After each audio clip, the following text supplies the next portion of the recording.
So we're preparing. Here. My dog's scratching at my door. I shut him out. He's like, let me in. Okay, so we are now on Facebook Live. Let me just do a few settings. Welcome everyone. If you can see us, this is the Sylvia Day live Q&A that you are a part of right now. Let's see here. Let me just do a few setup things and get started. If you can see us, yep, you can see us. Just go ahead and shoot us a little heart or a like so I see you guys can see us and we are live and going steady. So welcome everyone. Sylvia Day is back with a live Q&A. She's here to answer your questions, talk to you about everything from writing to crossfire to, health and fitness and home restoration and beauty tips and all kinds of things. So she's going to cover tons and tons of things and ask and answer all of your questions. So we're going to go ahead and get started. Welcome everyone. Hi, Sylvia. Hello. So let's just get started talking about 2018. So it's a new year. What are your goals this year? And it's killing me that we're already through February. There's only 12 months in a year and we're through 2 of them already. How did that happen? Goals for this year, just to be healthier and happier and to, set aside more time to be with my family, which is something that's kind of been a struggle, for the last few years with a lot of traveling that I've had to do. And to focus just on, being more zen, less drama, less stress, just, more mindful and healthy. Those are all great goals for this year. Right, I think it's like life goals though, right? It's not just it's not like a year, it's forever. Yeah, you want to do it forever. Keep it up. So I see a lot of people are checking in. Go ahead, check in, tell us you're here. Tell us where you're watching from. We'd love to know what part of the country or the world that you're watching the Q&A today. Share the video. So talking about happiness and positive energy, where is your happy place? Disneyland. And that's, honestly, no, I mean, really, we're a big Disney family. So that's something that we set aside time for every year. Sometimes we do it 2 or 3 times a year. That's like the overarching get out of the house sort of thing. That's a happy place for us. But really, just being at home, having my dogs around me, my kids around me. Luckily living in Las Vegas, which is a great, tourist destination. We get a ton of visitors coming through the house all the time. I haven't seen, friends and family as much in my entire life, I think, as I've had in the last 4 years that I've been living in Las Vegas. So, it's fun to have a house full of friends and family and just time to spend with them. That's probably, when I'm the most happy. Oh, let me turn off those sounds here. Sorry. I'm like, what's that noise? Let me make sure that's off. I don't know why we're hearing that. Vegas. So, it's. Oh my gosh. Sorry. Sylvia, go ahead. Keep talking. In the meantime, I'm putting lotion on my hands because I live in Las Vegas and it is dry. Okay, let me end this here. Hopefully it's warmer for other people than it is for me. Of course, if you knew the temperature here and you heard me complaining about how cold it is, you'd probably think I was a total wuss, but it's cold for me. It is, right? Do you hear that, the alerts? Yeah. You do hear them. Okay. At least it's a nice musical, lyrical sort of tone, That it is. Sound like something that it is. Alarmed about. Just bear with me for a second. I think we were having some weird Facebook glitch. No, it's still happening. Okay, weird Facebook glitch there. All right. Hopefully. In the meantime, Koji, who's been shut out of my bedroom, is frantically scratching at the door, going, "Let me in, whatever you're doing, I want to do it too." Okay, thank you for bearing with me. You can never have any kind of live video without some tech difficulties, right? That always happens. So I want to just let's talk to some of the people here who are joining us. So we have people from the Netherlands, Canada, Brazil. Welcome everybody from all around the world. One of the questions that's come in for you so far is about the Renegade Angels series, and they'd like to know if there's going to be any more books or anything else in that. Well, there's supposed to be another book. It was written as a trilogy and was supposed to be 3 novels. The publisher acquired the 3 books, and then of course, kind of crossfire happened, and the reader demand for those books was considerably greater. Both series were at the time published by the same publishing house, so they wanted me to focus on, of course, the one that was in the most demand. Now that Crossfire is finished, it's a valid question: when are you going to get back to completing the series that you initially started? And I don't have an answer to that, which I know is very frustrating. As a reader myself, there is a couple authors whose series I love, and it has been well over a decade since they stopped writing them, and I want to know what happened. So, as a reader, I completely understand the frustration. But I've slowed down considerably, as I think it's probably become apparent in my writing schedule, that I'm getting a book out maybe once every 2 years, and so it's difficult to maintain the demands for the different series, considering how long it's taking me to write a book right now. So I can't say, and to be honest, I can't say when my next book in any series is going to be coming out next, which we do anticipate that hopefully one of them will be this year. But I don't really have an answer for it, and I'm sorry about that. There's just not enough time to finish everything that I need to finish. But that being said, there is a finite number of books that I am left to contract, legally obligated to write. And then at that point, my schedule opens up for me to write whatever I want, which includes going back to series that need to be finished. Excellent. So that was a very popular question on what's coming I'm next. sure. I totally get it. I am so frustrated by those series that are waiting the answers for. Dean Koontz, I'm looking at you. I get it totally. Okay, and let's see here. So staying in that kind of topic, obviously Crossfire is a hot topic. Is there any chances of movies or TV shows or spin-off books or, anything where people will see the characters again? Well, there's always the opportunity as far as film and television adaptations go. It was about 4 years ago, I think, about 4.5 years ago, that Lionsgate's television division optioned the rights to the Crossfire series with the plans to develop it as a long-running episodic show on cable television. Unfortunately, after 3 years of option, they were still not moving forward with the project, and that is just a Hollywood thing. Some things take forever to develop. In that case, they spent time looking for the right screenwriter, the right what they call a showrunner, a person who is going to oversee the pool of writers who will create each episode. And we were never able to find the right person for that position. After 3 years, although there was, interest in continuing the option on the series, I felt it would be best to take it back. And that way I could have it available in case another studio or network was interested in developing it. The option would be available for that. So that means that I have the option for it. It's not currently in development. Is it available? Is it available? Of course it's available, and will it get picked up? We hope so.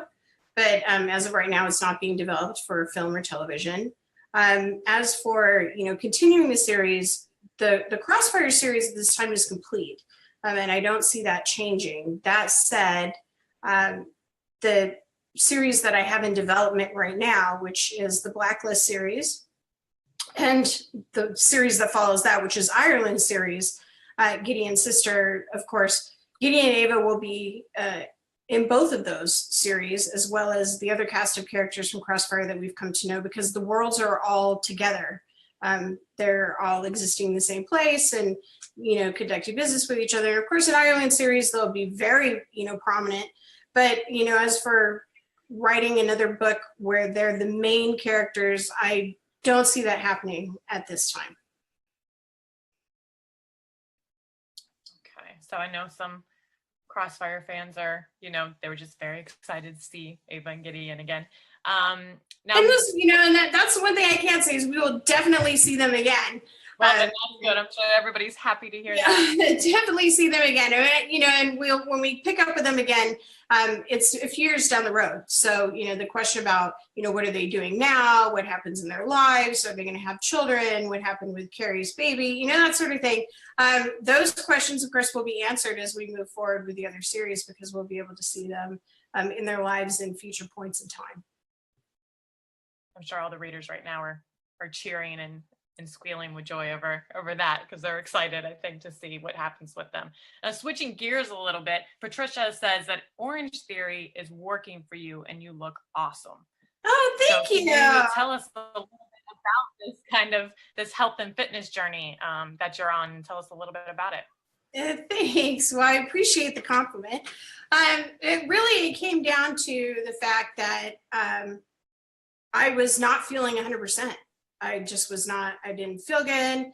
And that affected so many aspects of my life, including the creative well. I just wasn't feeling as creative as I was before. It seemed to be taking me a lot longer to think and to let storylines develop, which used to be much quicker. And some of that is just, moving on and, my writing process getting more complicated and so forth. But I also knew a lot of it had to do with the fact that I was not physically healthy. And if you're not physically healthy, you can't expect your mind to be healthy either. So it, really came down to, how do I function at my best physically and creatively? And that came down to getting into shape. So, my sister, who is absolutely phenomenal when it comes to fitness, and it's one of the very important things in her life, was somebody that I was, able to use as a resource for, what do I do? How do I move forward in a health and fitness journey? And she had just started going to Orange Theory and suggested it. So, I went. And the great thing about it is, because it's a heart rate based monitoring fitness program, everybody can be in a room together at totally different fitness levels, from somebody who's a professional athlete to somebody this is the first time they've ever been in a gym, can work out side by side doing the exact same workout, and yet it's customized to them based on their own personal fitness level. So I was able to start out where I was, which was having a sedentary job and not having been in a gym in forever, to where I am now, where I can go 3 or 4 days a week. And man, it's tough. It's tough. I gotta have a day of rest in between, because it's like, oh man, they're really kicking my ass. But at the other hand, I feel so much better, and I feel way more creative, and things are overall feeling much healthier. And I'm so grateful that, even though it may have taken kind of a desperate hour for me to really do it, I'm glad that I did it, and I'm doing it regularly. Well, you do look fantastic. And many of your readers and followers here are saying just that they are impressed with your motivation, and keep it up, and you look great. So we're all behind you here on that. Well, thanks. And to be honest, it's really the readers that are motivating me to do it, because I know they want the next book. So if I'm going to do that, if I'm going to deliver it to you, I need to do everything I can in my power to function at my best. So thank you guys for motivating me to get out there and get healthy. And part of your health and fitness journey is the ketogenic diet, the keto diet, right? Yeah. Do you have any tips for people? I know a lot of people are probably interested in keto and trying to figure out more about it. Can you share like what works for you, kind of your tips for sticking with it? Well, The thing was, I was kind of winging it for a while. Way back in the day, I used to do Atkins, and I was in great shape at the time that I was on Atkins, and I really loved it. And then I fell off the wagon and got back to eating carbs. And, some people are just more sensitive to carbs than others. And I just happen to be one of those people. My blood work is not great when I'm, eating carbs, and I just don't feel good. I feel very sluggish and very tired. So I know I'm not supposed to be eating them, but, flaming hot Cheetos are, are an addiction of mine. So it was like, what? I got to give up pizza and Cheetos. And, I'm not sure I'm in for that. But, I got back into it. Like I said, I was winging it at first. And then recently is in the last 3 to 4 weeks, I started doing food journaling. So that really helps me keep what we call macros in line, which is, the basic building blocks of your food, which is fat, carbohydrates, and protein, and having the right percentage of each in your diet. On a keto diet, your highest percentage of calories is going to come from fat.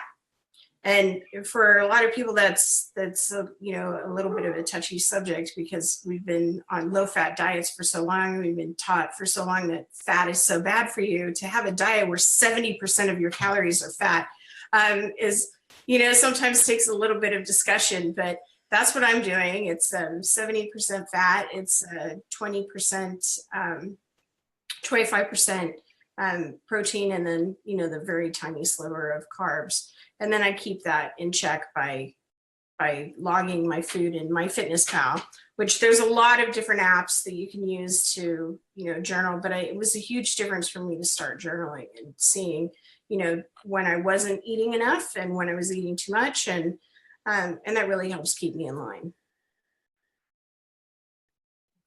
Accountability. Yeah, accountability. Gotta have it. It's working. I know that it can be a tricky eating plan to stick with, but it's working for you. And if you're feeling good, you're looking good. Are you enjoy being a blonde is what Carla wants to know. It's different. It's different. I feel like my natural hair color is more dramatic. And I miss that, and being able to wear different colors, that I seem to not be able to wear as much anymore as a blonde. It was just necessity. It got to the point where, I had just way too much gray. And when you have black hair naturally, it is just impossible to hide. And it was like every 2 weeks going in and trying to get my roots touched up. Unfortunately, if you could just put it all back here, or give me like a really cool Lily Munster strip or something, I'd be like all over that. I would rock it all day long. Unfortunately, it's just like peppered everywhere. And so it was one of those things where I looked at my hairdresser and I said, as much as I love you, I do not want to see you every 2 weeks. What's the alternative? What can we do? And so, it just became one of those things where it's either, instead of trying to hide the gray, trying to just embrace it by, letting it show. And the way to do that was to just lighten everything up. So it was more necessity, keeping me out of the salon and giving me more time at home with my family and less time sitting in a chair with dye all over the place. But I like it. I had to cut it real short so that, we can actually cut off all the parts of the hair that had over time been colored to color, cover up the gray. And so now I'm growing it back out again, and, with a lighter color. And I can't say that blondes have more fun. And I can't say that brunettes are smart. I really can't say anything about what the change has been, aside from, it was necessity, and I don't mind it. It's something different. I'm always up for something different. Now I'm going to switch gears a little bit now to writing in general. We do have a lot of questions coming up. This is from Nancy Reynolds. She said, you're a savvy businesswoman when it comes to publishing.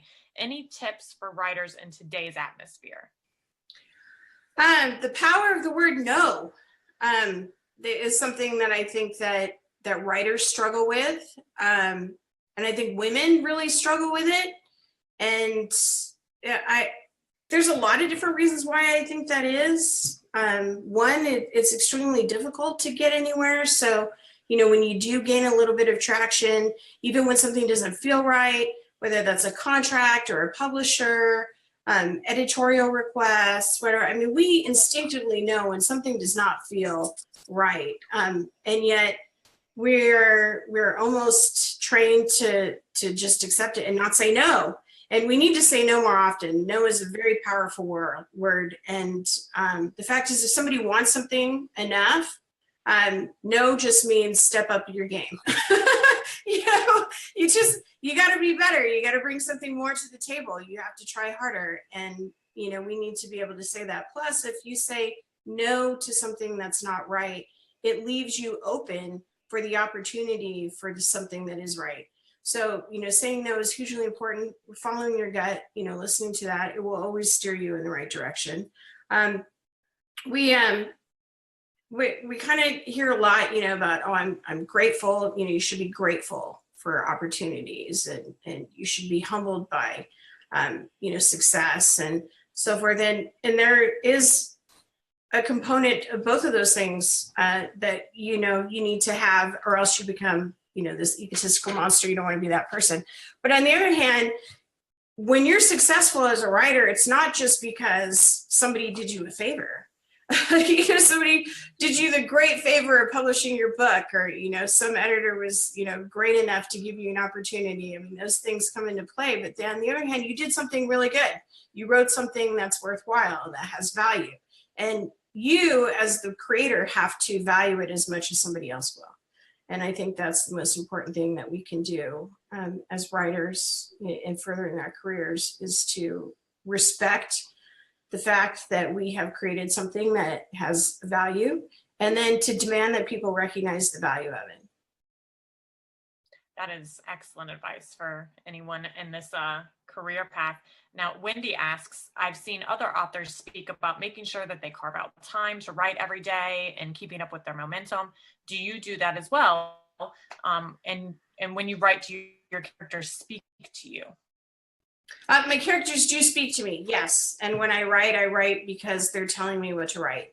As for, setting aside specific amounts of time, it's different for every writer. And that, that's the number one advice I could give to writers is, talk to writers about what their process is, listen to how they create, and how they set aside time to create, how they run their business. I mean, all these things. I mean, you take all of that information in, but that doesn't mean it's going to be the right advice for you. It's just knowledge, and knowledge is important to have. So collect as much knowledge as you possibly can. But at the end of the day, your writing style and your writing career is unique to you, and you have to find what works for you.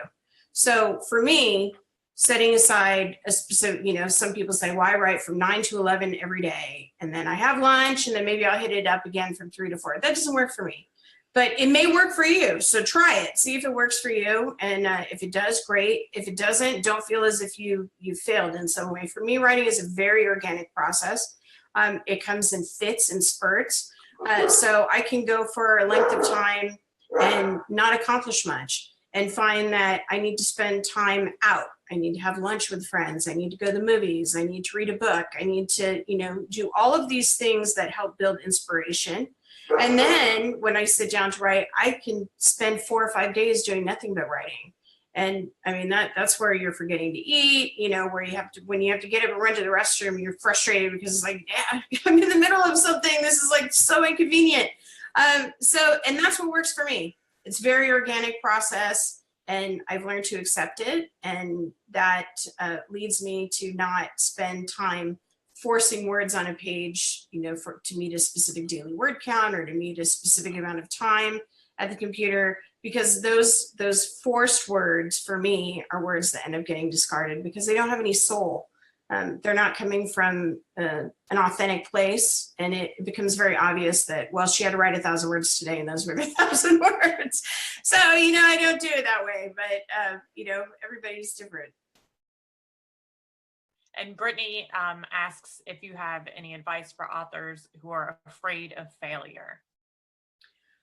We're all afraid of failure. And honestly, I every time I sit down to start a new book, I wonder, am I going to be able to do it again? And, you know, this is 40 bucks in. You would think at some point you would go, of course, you've done it so many times, you can keep doing it.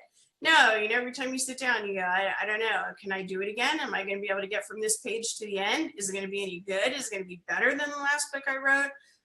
You know, that I think that fear is what keeps you on your toes. It keeps you striving to be better. It is a motivator. So embrace it. Embrace the fear. It's perfectly okay. Excellent advice.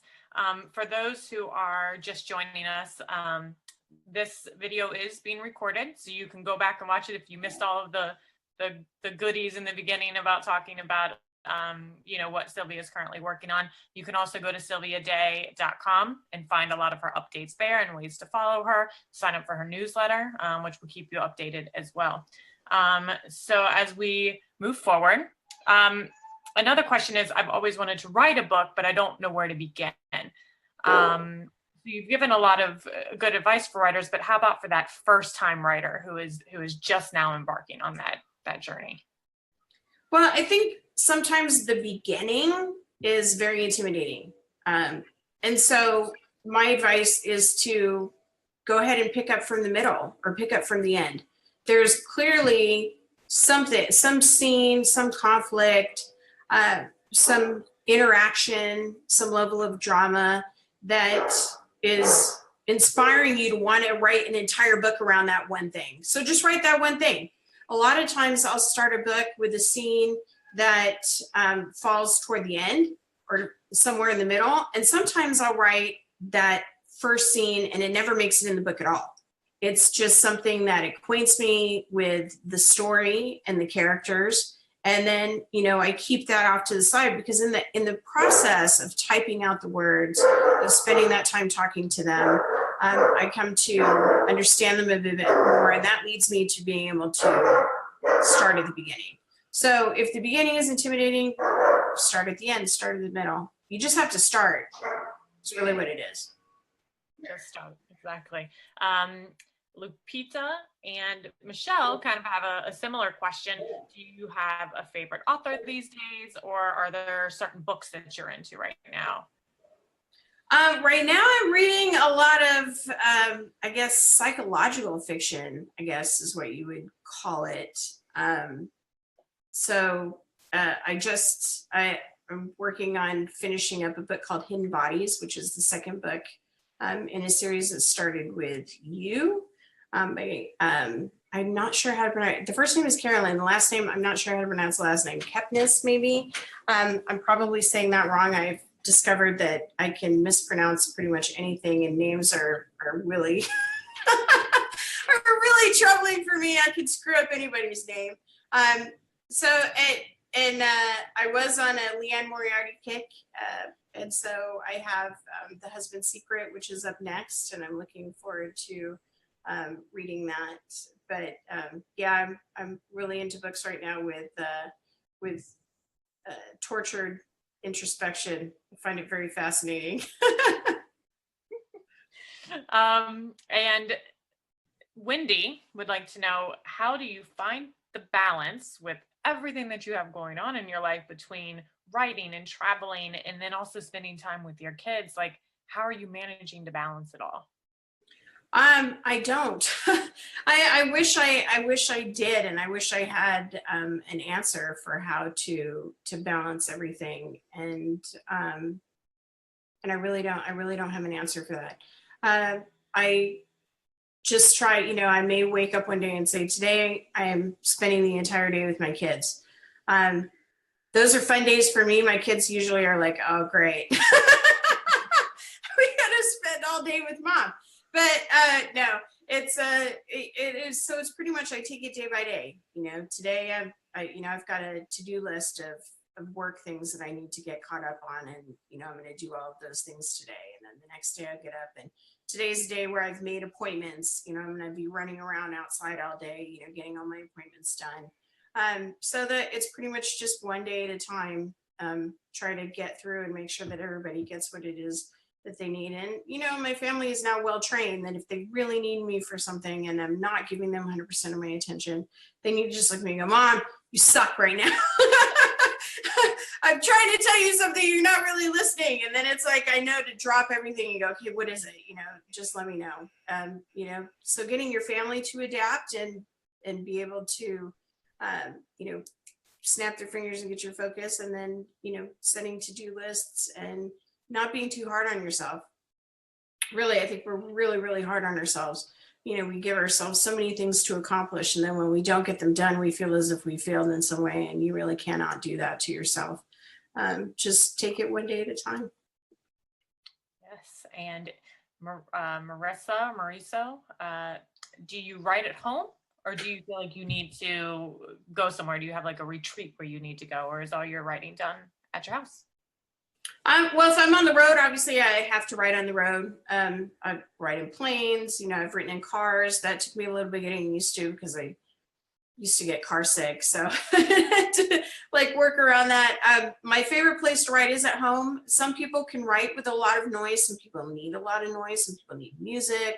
Some people go to Starbucks, which I find to be one of the loudest places ever. And, they function really well there. I really needed to be quiet. I cannot listen to music when I write.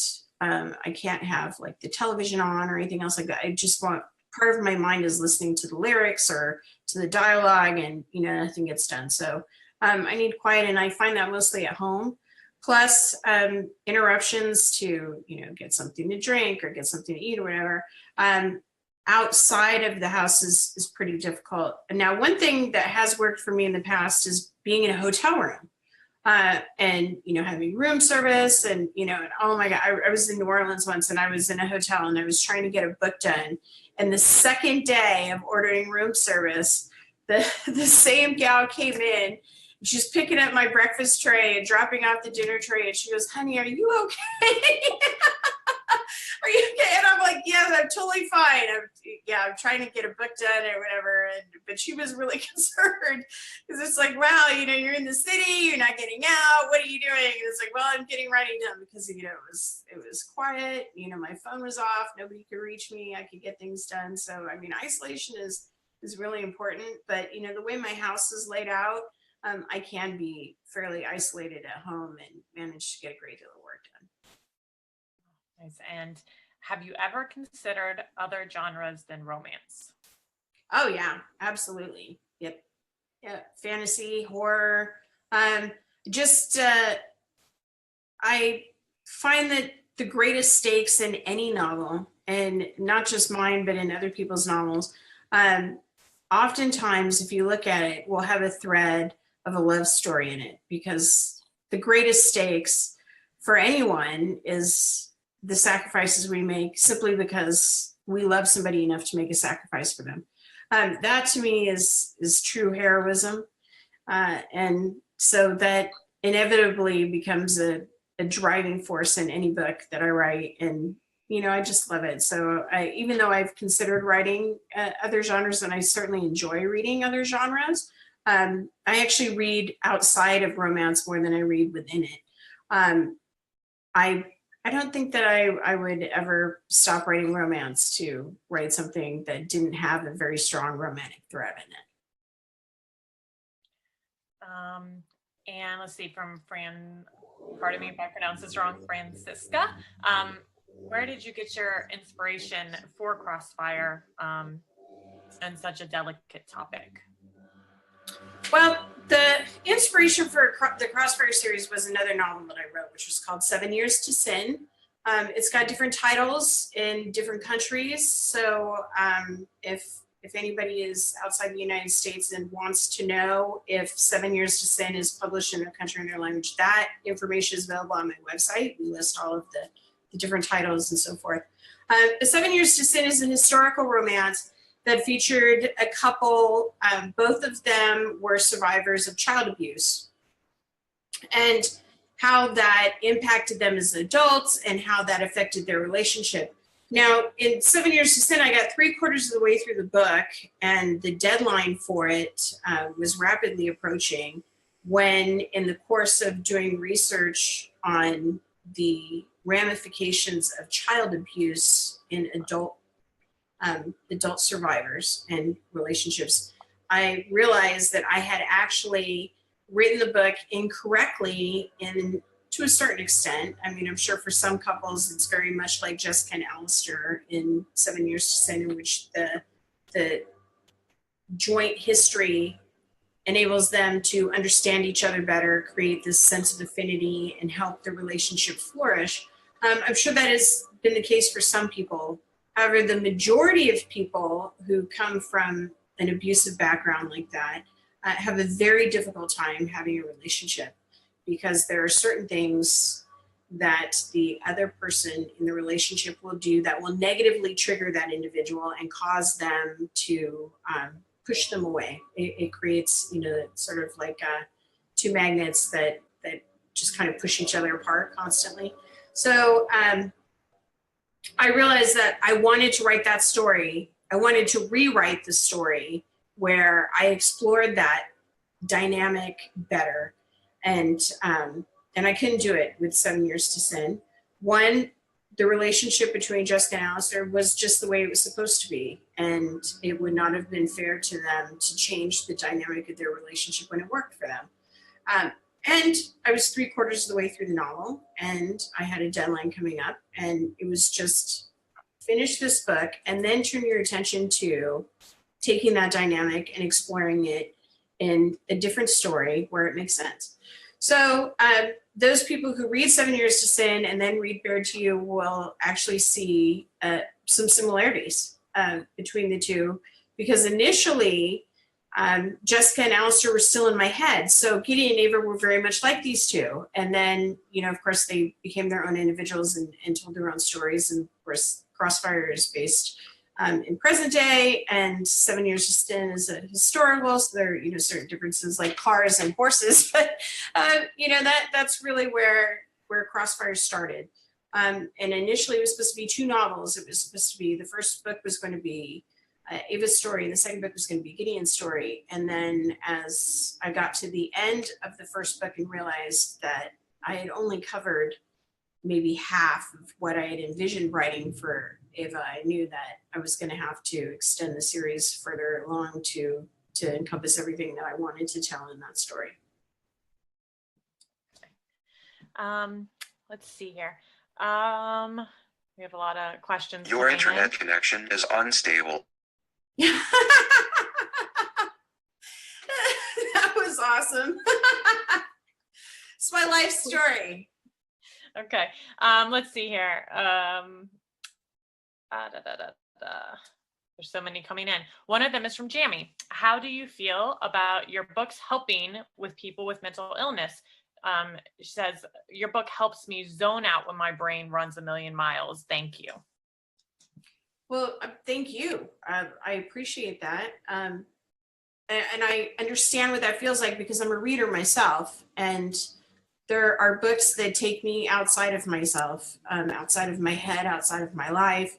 And it's a retreat, and it's a wonderful thing. It helps me recharge. It's one of the reasons why I love reading so much. And, of course, my love of reading is why I became a writer. So I can totally understand that feeling of just losing yourself in a book and getting outside of yourself for a while. And I think that's one of the beauties of reading, and one of the joys of a book. It's such a small little thing, and yet it has the power to take you away for many hours or days. And what a blessing that is. I'm very glad that my work can do that for other people.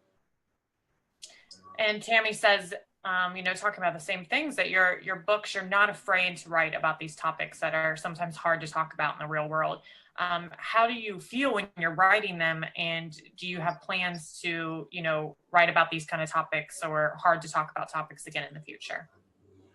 Absolutely.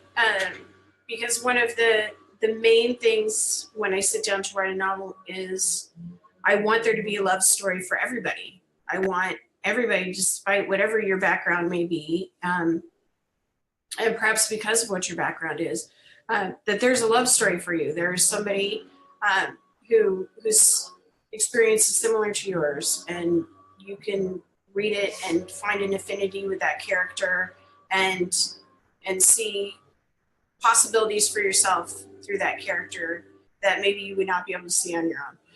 So absolutely, I write specifically about survivors of all different sorts of things, but surviving is something that I admire. I admire the strength in survivors, and I enjoy telling stories about survivors because I think that they deserve a happily ever after. It's extremely difficult. And there were times when I was writing the Crossfire series where my children would walk into my office and I would just be this sobby mess. And my son asked me if maybe I needed to stop writing the series because he worried that it was doing damage to me. He did not think it was healthy for me to be crying that much and being that upset. And yet it's a great experience. It's a difficult thing to go through, but at the end, it's so worthwhile. I gained so much from the experience of writing these stories and learning about different people and experiences and being able to tell a love story through that I can't imagine doing anything different. But it is it is definitely one of those things where I think that's one of the reasons why each book takes me a little bit longer to write, and why we're seeing longer delays in between books is because emotionally it takes a very deep toll, and then I have to recover from that before I have the emotional wherewithal to invest in another book. Yes. I'm going to warn everybody right now, if you can't hear it already, that I have landscapers here. Monday is unfortunately landscaping day around my house, so you may see people walk behind my office window here with blowers and so forth, just so it doesn't totally shock you when you see a dark form go darting by. Yeah. Scarlett, totally switching gears again. Scarlett says your eyebrows look amazing today, and I would agree, they do. Oh, thanks. Thank you very much. I appreciate that. And speaking about that, I know you post a lot also about your favorite makeup and makeup tips and kind of what products you are using. They are obviously working very well for you. So can you tell us your top 5 holy grail makeup products? Well, I'm not sure as far as name brand things. I swear by using a vitamin C serum every morning. Ladies, if you aren't using a vitamin C serum, I suggest that you get one. The gal who does my facials, she scolded me about that when I first started seeing her. And she said it was an environmental shield for my face that would protect it from pollutants and so forth. And she was, just think about that. Just think about it. You put it on and it's the shield for your face. It has done wonders for me. So I strongly recommend if you're not using any sort of vitamin C serum that you get one and use it every morning. When my skin breaks out, I go back to Proactive. So there's a name for you. Unfortunately, you would think, I don't understand it. When you get to the point where you have gray hair and wrinkles, you should not also have zits. These things should not combine, but unfortunately that's the case. So when I have those times, that's what I use. And of course, sunscreen. You have got to use sunscreen.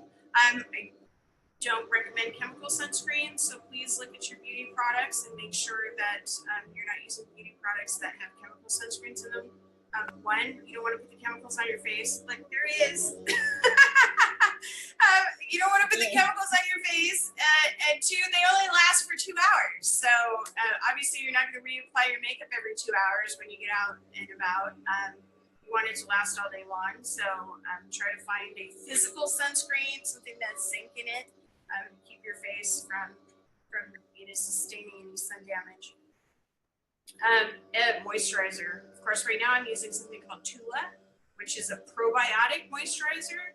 And wow, it is awesome for somebody like me who lives in Vegas and it's very dry. And I naturally have very oily skin.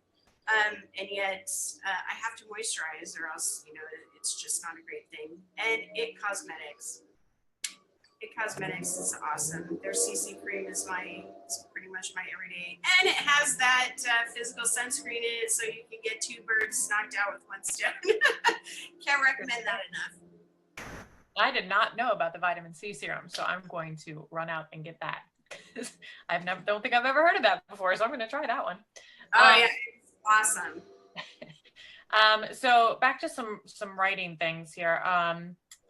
When Shell asks, when you first kind of envisioned this Gideon inspiration in Manhattan, did he have long hair? She's asking because she's always loved men with long hair. He did. The man that I saw on the street, who is the physical embodiment of Gideon Cross, yes, I had hair that was right about here. And it was thick and black, and it was sexy as hell. So yeah, absolutely. I thought it was such a great combination, that hair with his suit. You know, it was like this edge that went with this suit, and I was just like, damn. So he is real. Gideon is real. He's out there. He was... Yes, I tell people all the time, Gideon Cross is alive and well, and he was last seen in Manhattan. So we all need to keep our eyes peeled then when we're in Manhattan. Oh, I love it. You know, people will send me notes on social media where they're like, I just saw Gideon at the gym. I just saw him on the subway. And I'm like, yeah, great.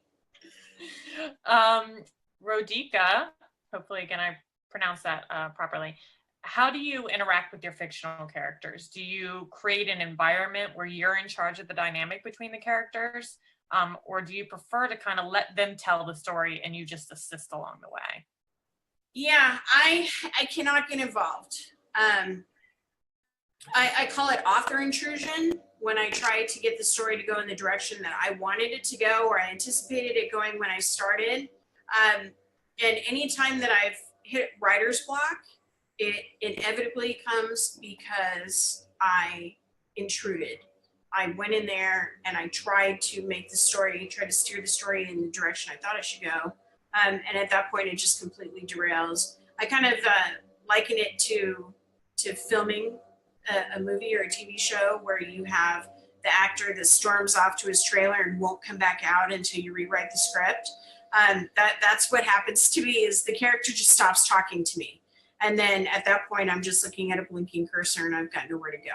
And I've learned, go back to the beginning, read the book, and you'll be able to see where you intruded, where you tried to steer the story in a particular direction.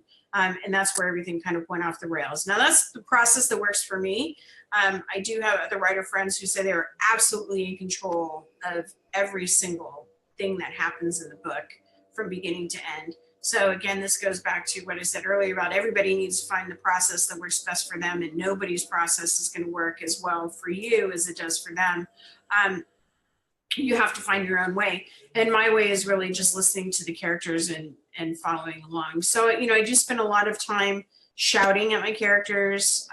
My kids find this quite entertaining to hear me talking to my book.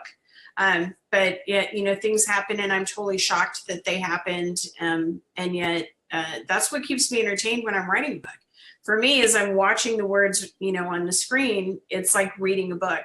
I don't really know what's going to happen. It's kind of like channeling, which, sounds a little weird, but writers are weird people. We really are. So, I've just come to accept it. My kids have come to accept it too. And now back to Gideon, of course.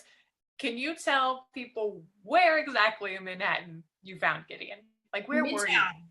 Midtown. Yep, Midtown.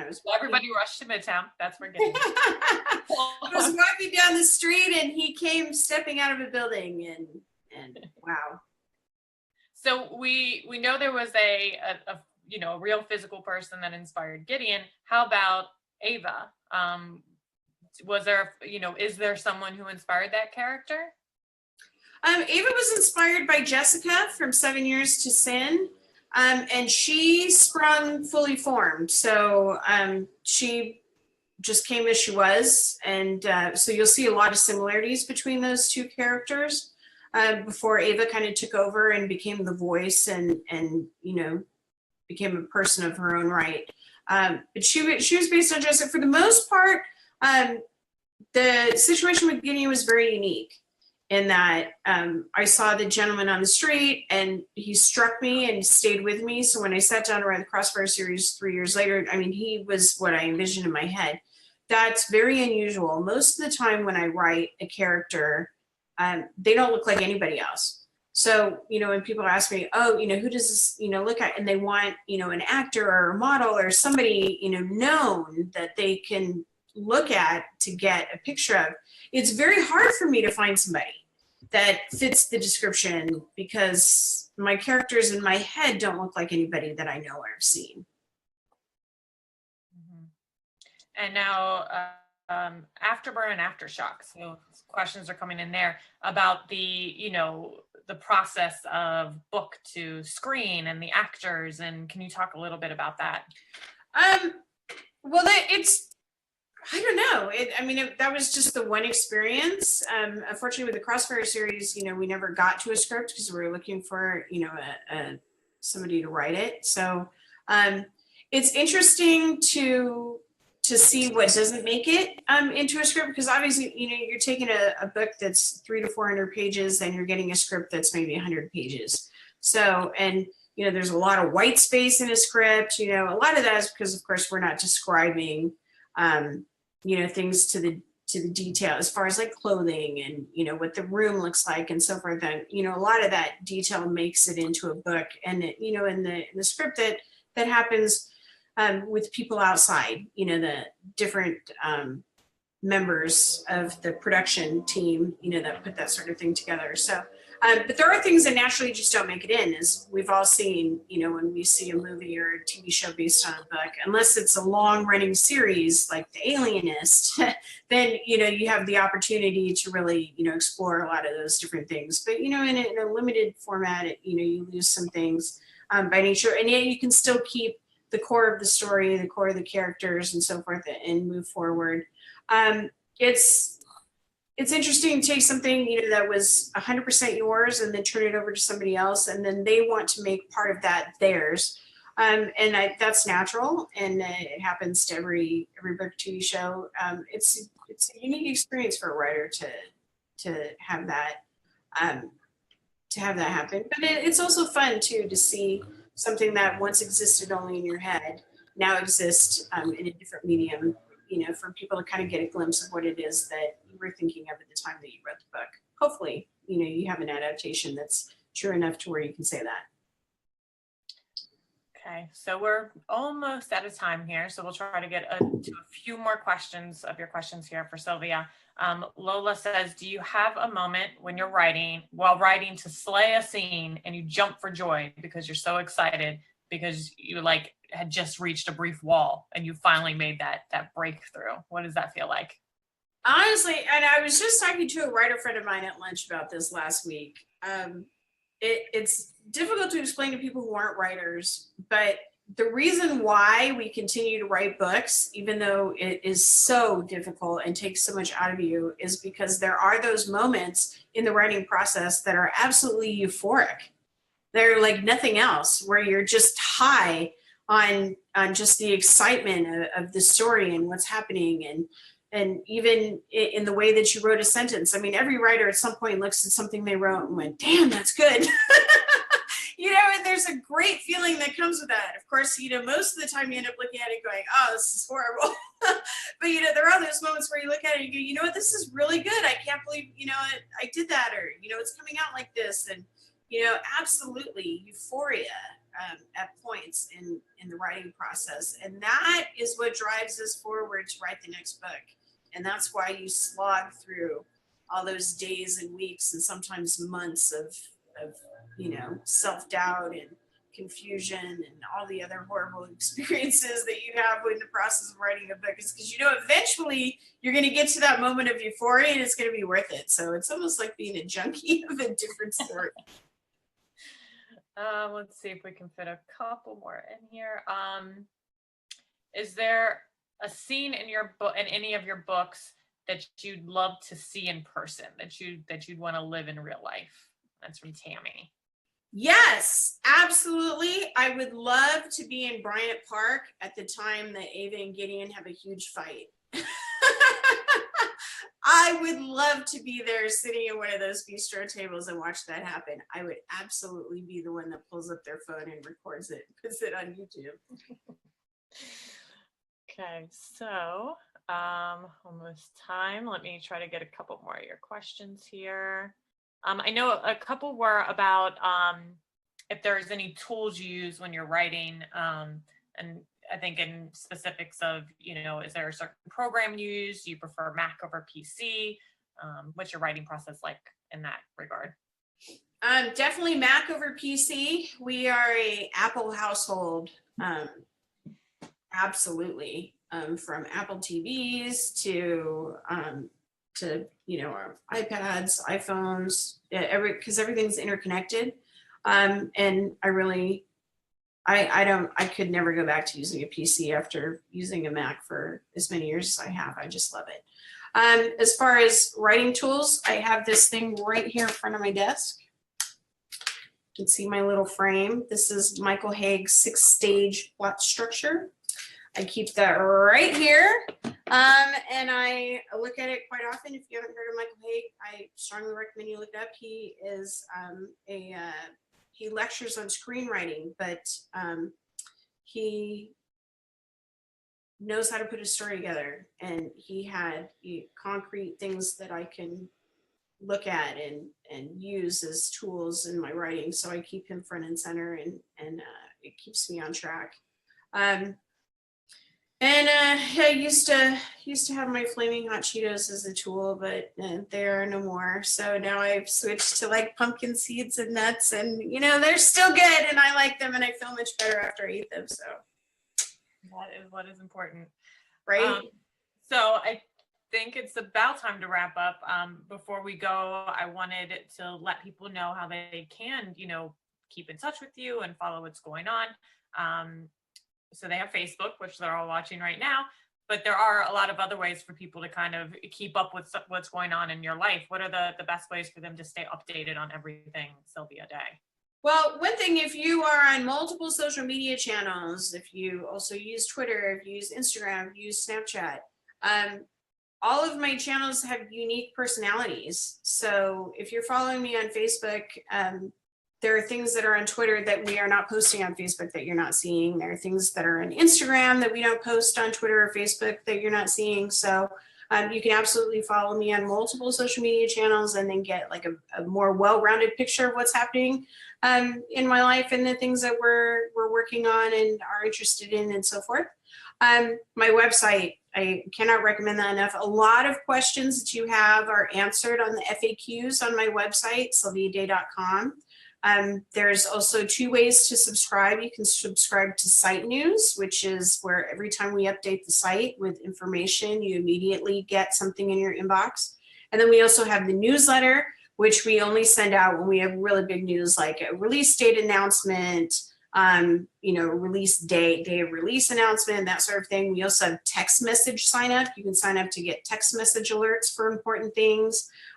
So if you want to know, we usually only send those out on the day a book comes out so that hey, the book is, available. For those who don't keep track on other ways, that's a really immediate way to get information. And of course, we keep a list of all of my upcoming travel appearances and so forth on my website. We keep that updated. So this year, I'll be in Reno, I'll be in Denver, I'll be in New York City. So these are things, if you're around, and I move around every year, it's someplace different. Last year was Orlando, and where else were we last year? In Texas? We move around a lot, but there's a good chance that at some point in the next year or two, I'm going to be in a city that's near you, and I would love to see you in person. So, keep an eye on the upcoming events and appearances. So hopefully I'll end up somewhere near you and we can get together. My international schedule also appears on there if I'm traveling overseas. So I could be in your country, and I would love to see you if I am. So something else to keep an eye on. There you go. Because I know a lot of people are asking if you were going to be visiting anywhere. So that's the way that everybody can keep track and make sure that they stop by and visit you if you're going to be in their town or country. So everyone, thank you. That's the end of our live Q&A today. There'll be more in the future. So if you want to come and ask Sylvia more questions, she will be around to answer them. Until then, thank you everybody for joining us today. And thank you, Sylvia. It's great seeing everybody.